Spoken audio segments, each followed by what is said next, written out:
for 7 years. And when I was working in the barber shop, it was tons of fun. I think my conversations were much better than my fades. They were all right, but they weren't fantastic. And as I spoke with man after man, I learned that they weren't coming for the haircut. They were coming to talk to me. They were coming to tell me about their wives, their girlfriends, their side peas, their daughters, whatever it may be. And through that, I learned a very important lesson. My father, he taught me since I was a little girl that if I was ever really good at something, I need to charge. So that's exactly what I did. I dropped everything I was doing. I went back to grad school, and I worked 2 jobs to get out of school 100% debt-free. So what I say to you is I am a woman of color, and I am the 2% out there. I am currently right now 100% debt-free. I owe nobody nothing except around tax time. But I pay my taxes. I pay my taxes on time. So what I'm telling you guys that you are in school is we can connect. It is possible to not have student loan debt. They sell you this dream, but the hustle is separate. It's absolutely true. And this is why everything I'm going to share with you today goes into that. Now for my business owners, I want to ask, is there any question you may have from the get that I can answer from you in regards to emotional intelligence? I know Ian always has a couple questions, so hold up. Anybody have questions? Yes. I guess the biggest thing that I've discovered is that it's not, going to a coach or figuring out the structure of business. It's more like the belief, knowing that you need to actually believe that you can do something. Yeah. I think that's the biggest struggle that I've had. Absolutely, and I couldn't agree more. And just to share with you guys a little bit about my journey, currently where I'm at right now is I am a big advocate for students not taking loans, but finding other ways to source their schooling. But also, this is my first year of full-time entrepreneurship. So what I did is I was working for county. Anybody ever have any experience with county? Getting county services, working for county? Anybody up in the room? Yes. So county is where happiness goes to die. County is a wonderful service, but if you work for county, you are underpaid and overworked. And what working for county taught me is to go work for myself. That's what county taught me after serving my people for 3 full years, full time. I had no life. That's a 60-hour job. But this is what I took from it. It's the emotional intelligence. So to begin, I'm going to start with an activity. And why? Because I want you guys to know exactly where it is you are at. So does everybody have something to write with, whether it be in your phone, a note, something to write with? Everybody? All right, I'm going to give you guys a challenge. I'm going to give you guys a couple minutes to write down all the emotions you know. Do not cheat off your neighbors either. All the emotions you can think of. So it's something like sad, happy, just go. All the emotions, right? But most people get those. So all the emotions you know.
Anybody need more time?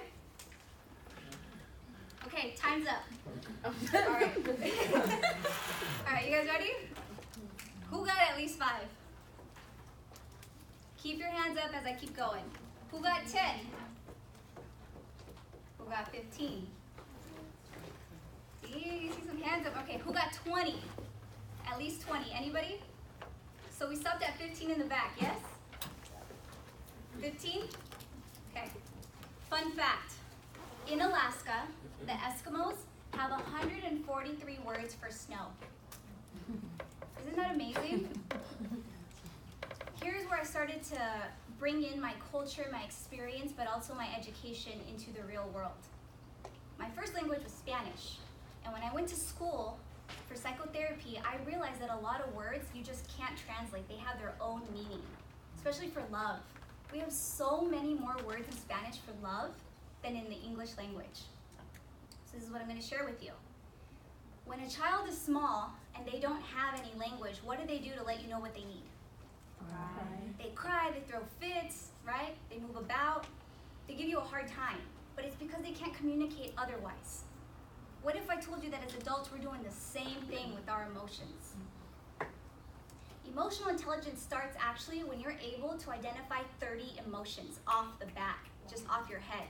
Because this is my job day in, day out, I'm able to, but I wasn't always like that. Warren Buffett, that's Bay right there. If he was a little younger and I was a little older and he wasn't married, that'd be it right there. Warren Buffett says that if you manage your emotions, you can manage your money. And he's absolutely right. Because if you have emotional intelligence, you'll make more money. This is why it's important to educate yourself. So this is why I brought this today. I'm going to give it to you guys. List of emotions. On this list, there's 57 of them. And that's not all. The English language has over 100 emotional words. Did you know that? No, because we're not taught that. Here's something to consider, especially in a room full of people of color, of experience, but also a history, right? In school, what do they teach us? I'll have you pass it out, Ian, thank you. What do they teach us? They teach us science, they teach us math, they teach us history, or I should say, the history that was written down, right? But they never really stopped to teach us about emotional intelligence, how that's important. And secondary, they never teach us a financial education. Show me a high school graduate that can balance a checkbook and knows how to appropriately manage a credit card. Tell me where they went to school, because I'll go there again. Because I didn't learn this in school. I have to learn this from my parents, the financial side. But as far as the emotional, I didn't learn this until I was 25. A lot of people throw around the word that's woke. You know, we woke. To me, woke means I actually am accepting of my responsibility and my awareness of self. This is what it means to me. I didn't have this moment until I was 25 in grad school. And they were describing in class what self-care was. And I didn't know what that word meant, and I was embarrassed. I was like, what is this? And I went to a predominantly Latino, private, Catholic school for grad school. I was pretty embarrassed, but then I noticed something. I noticed around the room, everybody was kind of looking like a deer in the headlights. We didn't know what self-care was because of the culture behind it. Because in communities of color, we are taught to be strong. We're taught not to cry. We're taught to keep going, to keep it in, right? And this is why, if you increase your emotional intelligence, you'll understand others more. Going back to Warren Buffett and my point here, how many of you in here would like to make more money? Right? That's everyone. And as a businesswoman, I love to see models out in the real world that actually work. And this is going to go into two areas. So 90% of my diet throughout the time is vegan. But I have a dirty little secret. I love to cheat with In-N-Out, with the grilled cheese. And I'm going to tell you why this is so important, why I'm sharing this with you. It's not so much the grilled cheese that I love to cheat with, but it's the business model that In-N-Out has. Tell me any time that In-N-Out has beat McDonald's, Burger King, Arby's, Carl's Jr. in the drive-thru on their time, their delivery, and their excellence in the service. Never. This is why they're still in business over 50 years. What's my point? What are they doing that most humans are not doing? Why is In-N-Out so successful? Anybody want to take a guess? It's their communication. I'll tell you why. I pull up to the ordering window, right? And I say, hi, I'd like a grilled cheese cut in half with pepperoncinis, extra tomato. And what In-N-Out does, separate from everybody else, is they repeat the order back to me. And I say, no, I didn't want a shake. Oh, all right, girl, let me take that off. And then they repeat the order again to me until they get it right with a smile. And when I pull up to the window, there's no mistake. It's a clean order, and you're good to go. I don't know if you guys ever noticed the clock that they have on the drive-thru never gets past 1 minute and 30 seconds. That's why they are so successful. And why I'm mentioning this to you is very often we lack the emotional intelligence to actually communicate with people effectively. This impacts our relationships and our business mostly, and our friendships. It's so important to create a dialogue where we actually understand what the other person is asking. It helps us not create errors, but also effectively ask, what is it that they want? The dialogue is something like this. The wife comes home and she says, "Oh, you never wash the dishes." And he says, "Yeah, I do. I washed them last year." He's not wrong, right? He washed them once. It's the effective communication of saying, "I would really appreciate if you wash the dishes before I come home Tuesday night and you have already fed the dog." And they say back, "What I understood is that you want me to wash the dishes and feed the dog before you get home." It's literally repeating the order back. It sounds silly, it sounds primary, but it's so important for us to actually dialogue back and forth with the communication. Can you guys think of the last time you actually dialogued truly with somebody? Not through the source of technology either, right? An actual face-to-face conversation. And I could go so much deeper into that, and I will. Here's the problem. Nowadays, I'm seeing a lot of communication through technology, right? Let me DEM you, right? Let me send you a text real quick. Let's take another note from Apple, Steve Jobs. Here's another favorite. Apple will be taking all my money because I love their products. But something so important that they have implemented that really makes a difference in emotional intelligence is the read receipts, right? You guys ever see that meme by Kevin Hart that they're just waiting for them to type back because they read it, right? You see the little face popping through. Why is it so important for us to know if somebody got the message or read it? Anyone? Yes. To know that we were heard. To know that we are heard. Over here? Oh, no, I'm just. You're like, yeah, yes. To know that we are heard. The human has basic needs. Is anybody familiar with Maslow's hierarchy of needs? Right? The pyramid. So most humans, when we are born, when we're small, we're at the first base level of the psychological functioning. We need food, water, sex to procreate, right? We need air, sleep, all the basics. As the human achieves those, we get to the second level, just like a video game, right? Second level is love and belonging. Third level is productivity, belonging, being part of a group, being part of the collective, being able to create something bigger than ourselves. And level 4 is self-actualization. It's where you are truly in your purpose and you're in alignment with what it is you're supposed to do. Why is this important to know?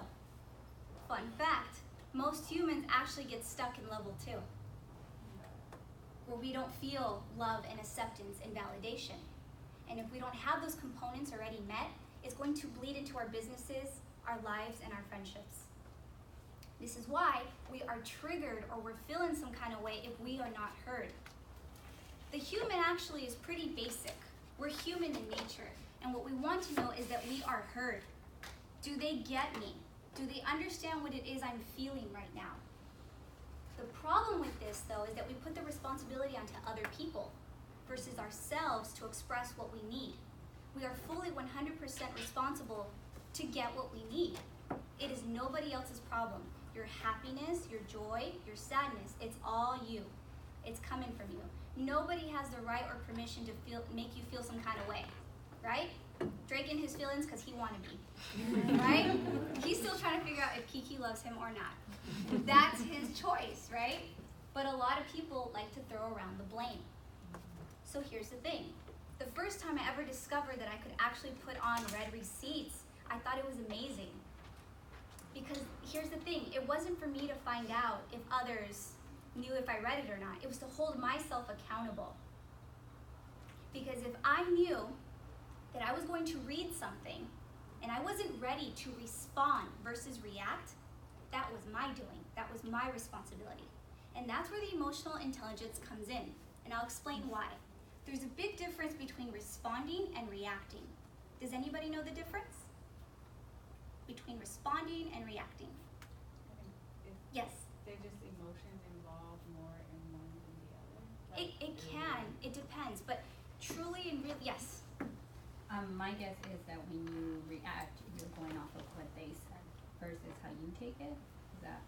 It's a little bit of both. So let me clarify a little bit more. And when I learned this, it just blew my mind. My emotional intelligence just went through the roof. I hit level 3 on that like Sega life game, right? So responding versus reacting is better. When you react, you are triggered. You are coming from a wounded place inside you. It's when somebody says, oh, that dress is ugly. You're like, what? Your dress is ugly. Your shoes are ugly. It's tit for tat when you react. Does that make sense? Versus when you respond, you say like, I hear a lot of people say, well, you lucky I'm saved, like, right? But it's mostly that you're fully in awareness and you're just like, okay, wait a minute. Is this about me or is this about them? They're probably just throwing salt. I look good. I look summertime fine, right?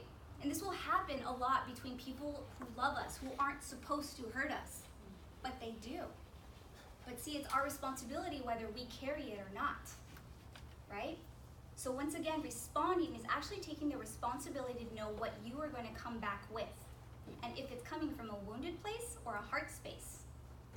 One of the deepest things that I've ever learned in my entire life and career is when making hard decisions, where it's coming from.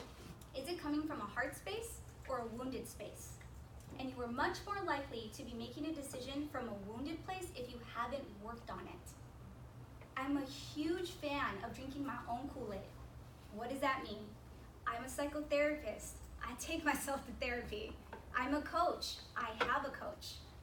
If I recommend anything to anyone ever, it's because I've tried it first. Even the tacos down the street or the mac and cheese, right? I will try it first. And it's being of my word, being of integrity.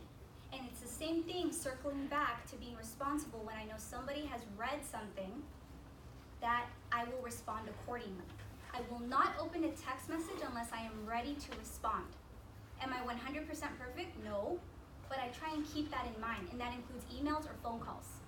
Unless I am actually able and present fully to respond to whatever it is that they have to say, I won't open it, even if it means for a couple days not opening it. Do you see how technology and emotional intelligence will test us? Yeah. Here's another thing. How many of us in here would think that they're good listeners? That they listen well? Yes, raise your hands high. Who thinks they're a good listener? The best. I heard that back here. All right. So what components make somebody a great listener? I won't even use good. Great listener. What components? Throw it out there. Eye contact. Eye contact, compassion. What else? Being silent while you're listening. Who said that? Yes, it's my sister. You got like 100 points right now. Yes. Let me tell you why. One of the biggest things that I learned, I was in error. A great book that I read, if you guys want to write this down, an amazing book that I had to read in grad school, but later I just owned and I loved it and read it over and over, is The Lost Art of Listening. It truly is the lost art. We don't listen anymore. And I'll tell you why. If you are hearing, if sound is coming through your ears from somebody else, and you're thinking about what you're going to say back, you're not listening. You're already turning the wheels. You're not in full presence. You're responding. You're not processing. You're not giving them compassion. Does that make sense? And that's where our emotional intelligence comes up. But where it's really heightened and we really know if you have peace in your heart is in conflict. This is where emotional intelligence is tested. And here's another great component that I learned. Growing up with my two parents, they would bicker back and forth, but there was no real like blow-ups for the most part. They just kind of were good throughout the years, right? So I always thought that if there was conflict at any point within the household or work or school, I would shy away from it. I'd be scared. I'd be like, oh no, this is not good. I actually learned in grad school that conflict is wonderful. Conflict is a sign that both parties are still invested. This is why in my work, in my practice, when I have couples that I see and they want to work on the marriage, the most scariest thing I have ever seen in the room is when two parties come into the room and they're silent and they say nothing. There's no fight left in them. That's a scary place to be in any relationship. And not just romantically, that's for friendships and that's for work too. Think about that one. When two parties have already given up, there will be no conflict. Conflict is a sign of opportunity for growth. That's where your mind shift will come. So if somebody tries to come at you sideways and be like, you did this, you stole my candy bar, you ate my Oreos, yes, they are still invested in you. They still want to fight with you. Versus, why you want to fight with me? And then you have a negative tone to it. That's emotional intelligence, right? Seeing difficult experiences as an opportunity to grow, especially in business, because you're not always going to have happy customers, right? So going back to communication, and I know this is a lot to take in, but just due to time, this is usually what I do in like 2-3 hour workshop. Does anybody have questions, comments, or concerns on these topics that I'm bringing up? Anything that comes to mind? Yes. I have a question about when you mentioned that you don't respond until you are ready to Formulate a Yeah. response. Yeah. And then you mentioned whether it be days or however long. But I think one of the things that I have trouble with is feeling like I don't want to leave that person hanging. So where does the consideration for the person that you're responding to come into? Absolutely, play? great point. So I have 2 automatic responses. So one is when I'm driving, and one is if I'm on vacation or out where I truly can't answer. So it'll say, thank you so much for your patience. As of this time, I'll have a 24-hour window and I'll get right back to you. And I keep my word. So that's what I do. I also have automatic emails. So this takes me to a great point. Who has had a tiffle or a conflict at work at any point with coworkers, people? It's pretty normal, right? Any of you ever try to settle that through technology, through emails? How does that go? It's either a ping pong, back and forth, right? Ping pong. So this is what I'll say to this. This is where emotional intelligence goes back to our origin, our childhood. How many in this room are familiar with their attachment styles? Yes. Yes. Attachment style. Right, exactly. So once again, I didn't learn this until I was like 25 or 26. And then all my relationships made sense of why, we had conflict or why we did this well or X well, right? Attachment styles are the amount of care and love and attention you received in childhood. Attachment style determines how you grow up as an adult and how you interact with the world. I'd want to say like 3-4 main types. So just for the sense of time, I'll keep to those 3. The first type is secure. Secure, to be quite honest with you, is not default. Secure is somebody who had like mom and pops from like Pearls and they're pushing the vacuum and they just came from like a great home. It's very rare because all of us have some character in our family, right? At least. The secure child knows that they are loved, that they belong, and that they're safe in all aspects. I truly believe that as adults, we can grow into this attachment style, but we're not born with it because the world is a scary place. The way we know this is because a researcher back in the day was in Africa, and she took babies with their mamas in the hut, and she would do experiments to where the mama would leave the baby and see how the baby would react. Jane Goodall, anybody familiar? Undergrad psychology or sociology? Ooh, ooh. All right. So what happened is that the babies had different experiences. One baby, as soon as the mother came back, reached out for the mama, and everything was fine with the world. The mom picked up the baby, and they were good, right? Here's where the differences came in. Second baby, same situation. Mom comes in. Baby looks at mom and keeps trucking. Does nothing. Doesn't reach out for mom. Doesn't cry. Doesn't beg for her. That person grows up and doesn't know how to do what? Connect. What else? Ask for help. What else? Communicate? What's that? Did someone say communicate? Yeah, communicate, but the most important, they don't know how to be vulnerable. Vulnerability, that's exactly it. Here's another one that we see very often as adults. The third style, same thing. Mama leaves, mom comes back in, and the baby goes, pick me up, right? Mom comes over, picks up her baby, and the baby does this. So the mom's about to go in for a kiss, and the baby goes. The baby is what? Resentful. The baby is resentful. The baby is resentful because they said, you left me. How are you going to abandon me? Even though the baby doesn't have words, the baby's expressing themselves how? Body language. Body language is a huge one. So why is this so important to know what is our attachment style? Because this is the type of person that they throw around the word bipolar. Oh, they bipolar, they hot and cold. You don't even know what they want no more. They good one day, they don't want me the next. That's that baby. That's that baby. That baby learned, I can't trust mama. I'm a teacher a lesson. And when I grow up, this is how I'm going to act with everybody. They can't act right. And they won't act right until what? They learn their own stuff. They learn their own attachment styles. I didn't learn this about myself until I read The 5 Love Languages. I love this book, The 5 Love Languages. It teaches you about attachment. It teaches you about styles. It teaches you how you want to be loved. What works best for you. Here's the thing, it's very important. For emotional intelligence, if you were able to meet the needs of others, everything else will go well.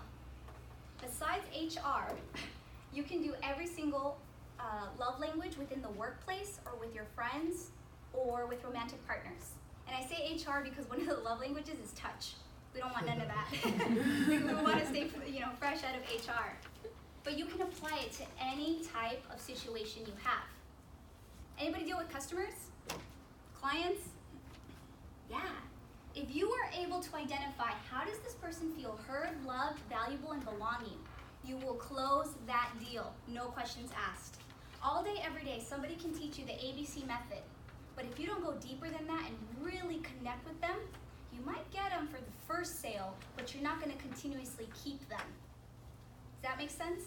And I'm going to give you a great example. I know this really great realtor. He great. And I'll tell you why. He understands this. Because the number one thing that he taught me about business is connect and don't forget to check up. Hey Z, just seeing how you doing? How you hustling? How are things going? And one of my love languages is check-in. Just kind of people to check in and be like, hey, how you doing? It's appreciation. This is why he gains clients. This is why people do well in their life. As college students, how can we use this? Your study groups. Knowing what works for your professors. I know I spent countless nights without sleep just trying to get that 10, 12-page paper in. But if I didn't reach out to my professor that also had children, I know she wouldn't have given me that extension that I needed because I was working 2 jobs and going to grad school. It's emotional intelligence that will get you through that, if that makes sense. Here's the thing. Studies have shown around the world that money does not equal happiness, right? We know that because there's so many suicides that we see or people that are doing extremely well financially, but they're not happy. Money does not buy happiness. But what it can help you do is balance out. There's no such thing as this balance between work-life. I believe that the tire kind of just rolls as it rolls, and you gotta patch it up as you go.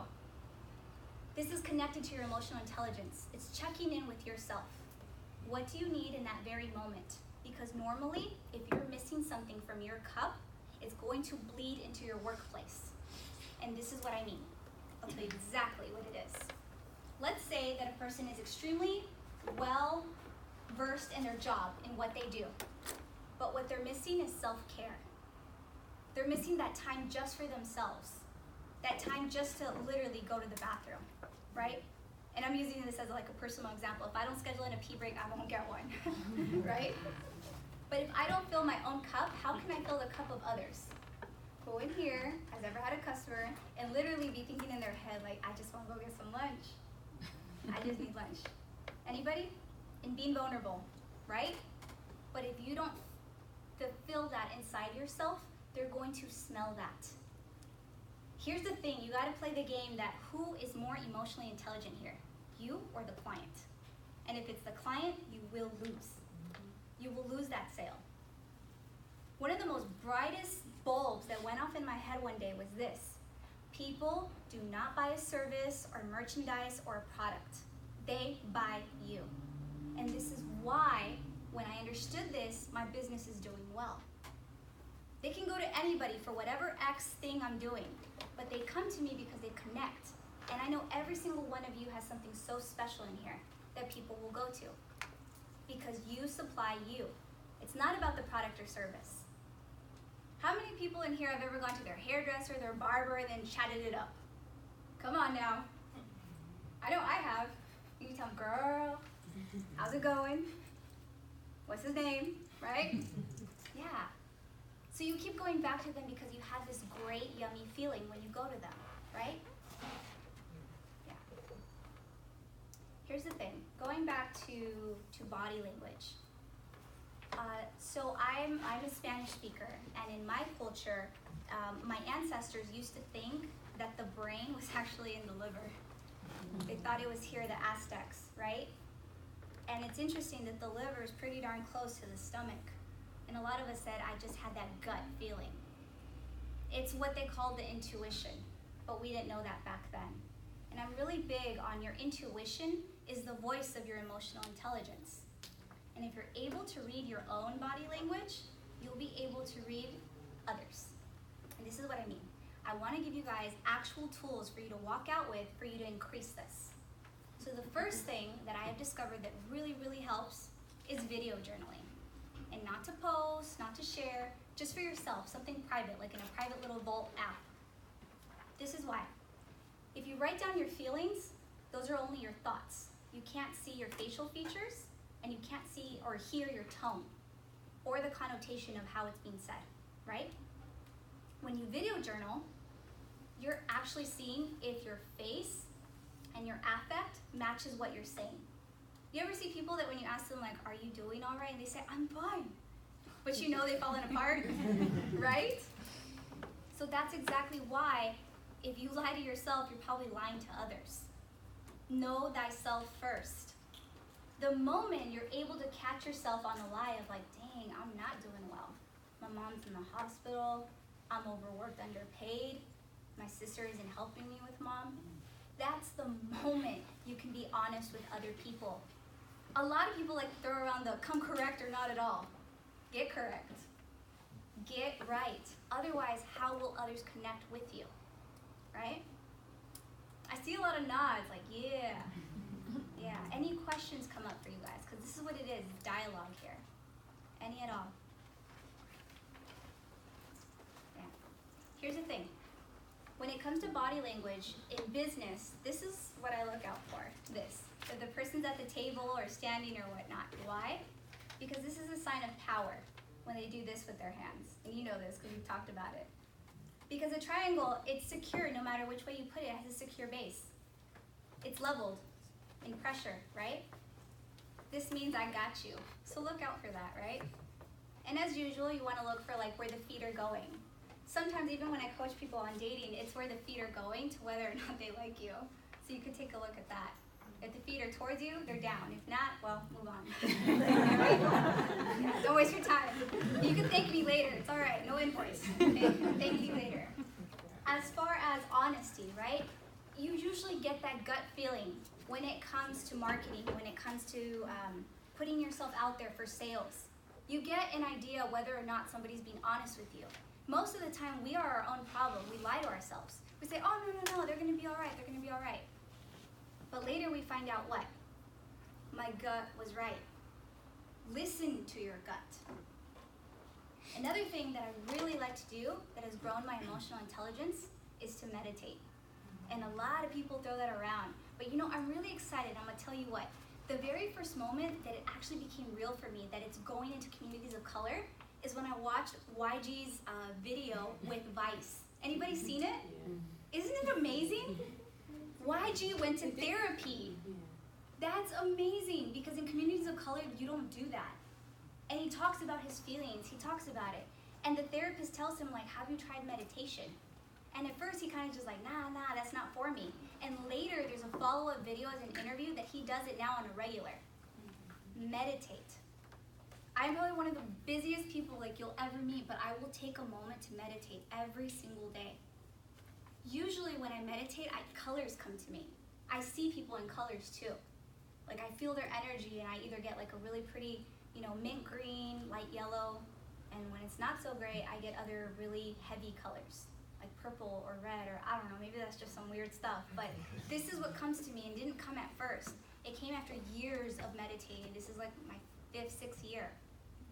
But this is what it does for me, just to take a pause. Here's another one. Here's a huge one that's really gonna just blow you guys out of the water. That say the same thing, it took me some time.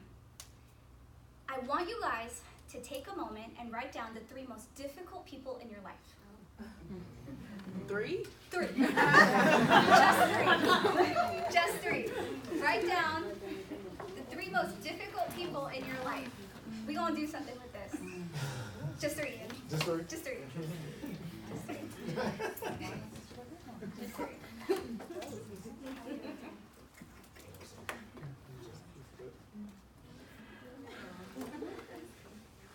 You guys need more time?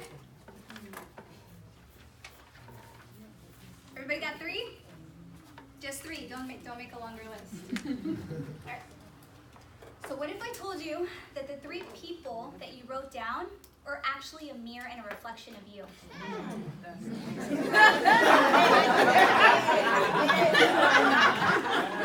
So I'm going to give you a solution to this, okay? I'm going to give you guys a solution. So here's the thing, right? What bothers us about other people, irritates us, annoys us, is really about ourselves.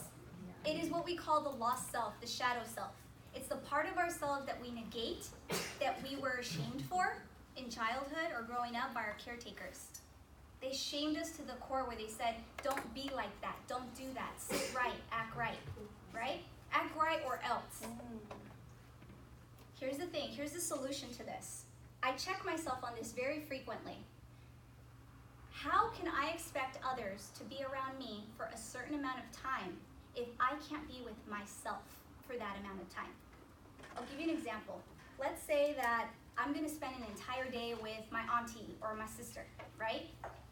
How can I spend the entire day with them and have them enjoy my company if I can't enjoy myself for an entire day without being on the phone or being on technology or email?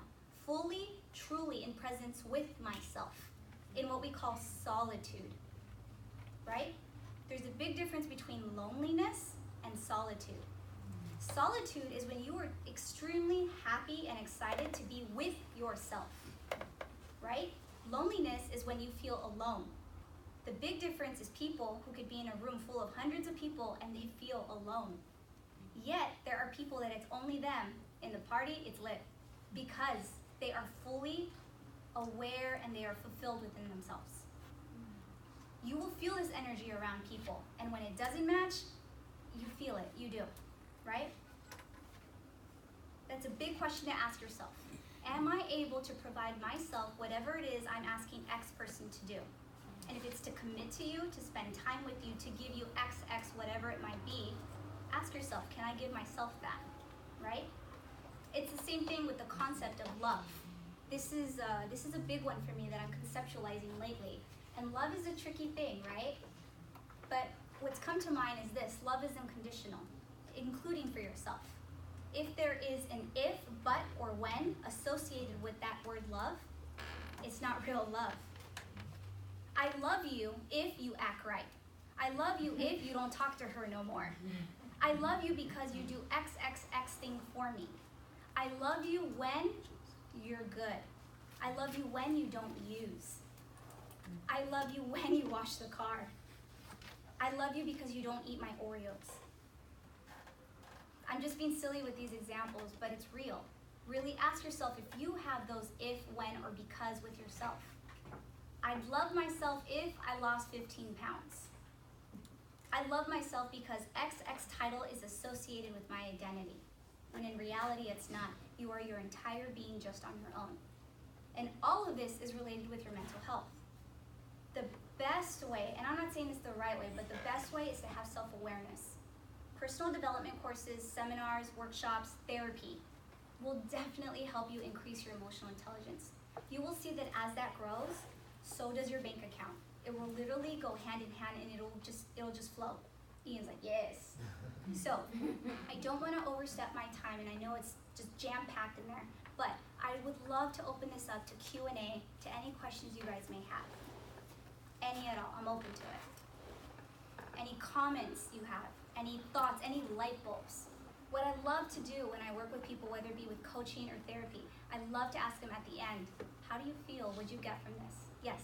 So the what I got from this, you said when there's still conflict, there's still investment. That's Correct. Yes. That's gonna stick with me. 'Cause now I can yes. think about that when I'm like about to yell someone down or about to have like a showdown. angry reaction. It's Yeah. like I'm invested. So if I just step out of that investment, then maybe there wouldn't be conflict. So I think that's a great point. I'm gonna keep reflecting back to that. That was a comment wrapped in a question. Yes. Wrapped in clarification. Yes. Thank you for So sharing. thank you for that, Jim. Yes, girl, you got diamonds. Don't worry. Yes. I just wanted to, Christine, make that reference. You know, if you've seen Love and Basketball, you know, the coach was real hard on Monica. Yes. She saw what was in her. She said, if I didn't care about you, I wouldn't, you know. I wouldn't be That's so funny. Those are my favorite brown sugar. Girl, yes. Yes.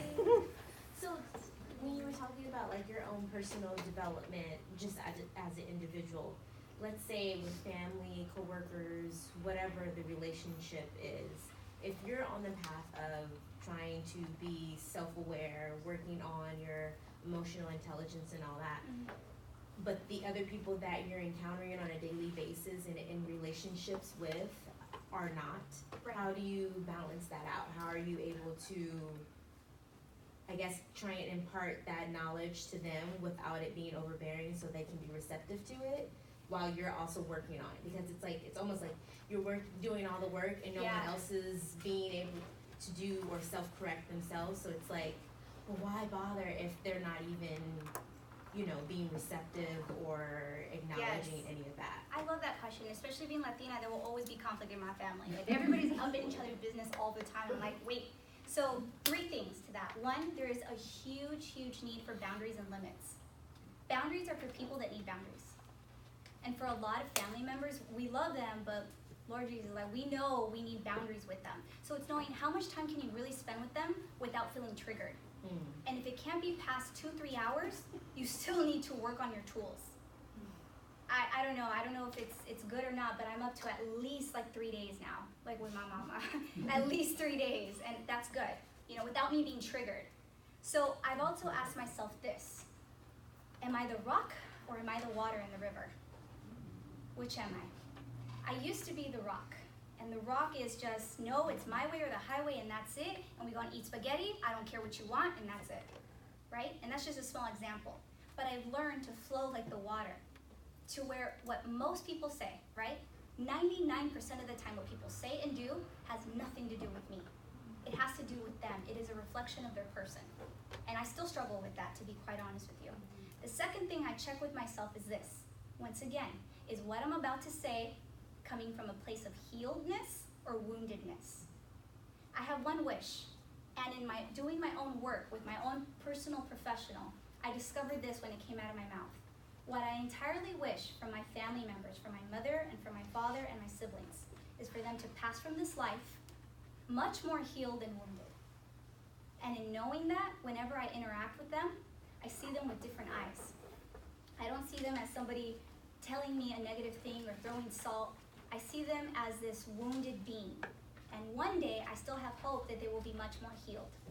It's the perspective that has helped me deal with that. And everything else just kind of slides. Choosing my battles. I don't know if that helps or not. It does. It does. Yes. Can Choose I your talk to battles. you afterwards? Yeah, absolutely. Anyone else? Yeah. Yes. I'm just gonna ask this question. It's more for women. Sure. Maybe men can relate. But what do you do? I'm finding, and I did a little research, I'm finding that as a woman, as I've gotten older, like PMS is a thing. Yeah. Like before people would talk about it and I'm like, that doesn't affect me. I don't know what that is. Now I'm realizing when I feel weird and like I'm starting to like rationalize things and it doesn't make sense and I'm like, okay, I know what's about to happen. Mm-hmm. Like, how do you get past that when there's another layer of like stuff going on and you're like, when people are saying things to you and like you have these internal things that you may or may not be able to control, is that something that like you know how to help people like be aware of? Oh, absolutely. So like, I think anybody can relate to that in the room. There's many who hasn't gotten a good night's sleep some days. I know, like I'm up hours, right? So it's asking really, when the body speaks louder than the mind, who is the master, right? The master's, well, there's this Native American saying that says, the wolf that wins is the one you feed, right? Or something like that, right? So, something like that. Like I know the saying, I just can't think of it right now. But it's who is the master here, the mind or the body? And to that, I'll say I've never won against my body. My body speaks much louder than anything I know. So I listen to it. I literally take a moment and I reflect and I say, okay, body, what do you want me to do today? Yeah, I honor it. Yeah, your body's your temple. So it's also what you're eating, but also the thoughts you're feeding it. So I'd say probably like around that, if your body, if it's that time, start eating differently for your body to have less of that PMS or less of that stress. Yeah, I have a great dictionary of list of symptoms where the body speaks and it tells you what it means emotionally. So I could share that with you. Yeah. Yes. Another question, as someone who like goes to therapy, is that I think a Yes. lot of girl. Therapy is dope. Yes. Yeah. Yes. So I think for a lot of people, it's like, how do you get in touch with a licensed marriage and family therapist? Like, how do you know when it's about time to go in to see someone, or like when you're at a point where you need additional resources and help to like live your best life? Or how did you get to the position that you are in terms of your practice? So that's like 3 different questions. I But for know. yeah, I feel like this Christmas, I'm so excited when people ask me about mental health. I'm literally like the person at Ralph's, and I ear hustle, and I'm like, oh, therapy, yes. And I told them. So in my own search, what I did is I didn't let my insurance company dictate who I got. So what I did is I went to psychologytoday.com. So psychologytoday.com, you can find other providers. So I can provide you guys with those links. Another one is melanin and mental health. I'm listed on there as well. And you can go to therapyforblackgirls.com. I knew it. I'm like, she looks so Yes. familiar. So therapy for black girls, right? And you don't have to be a girl. You can be a dude. Therapy for black girls, melanin and mental health. It's all clinicians of color, of different colors. And then you have psychologytoday.com. And you also have goodtherapy.org.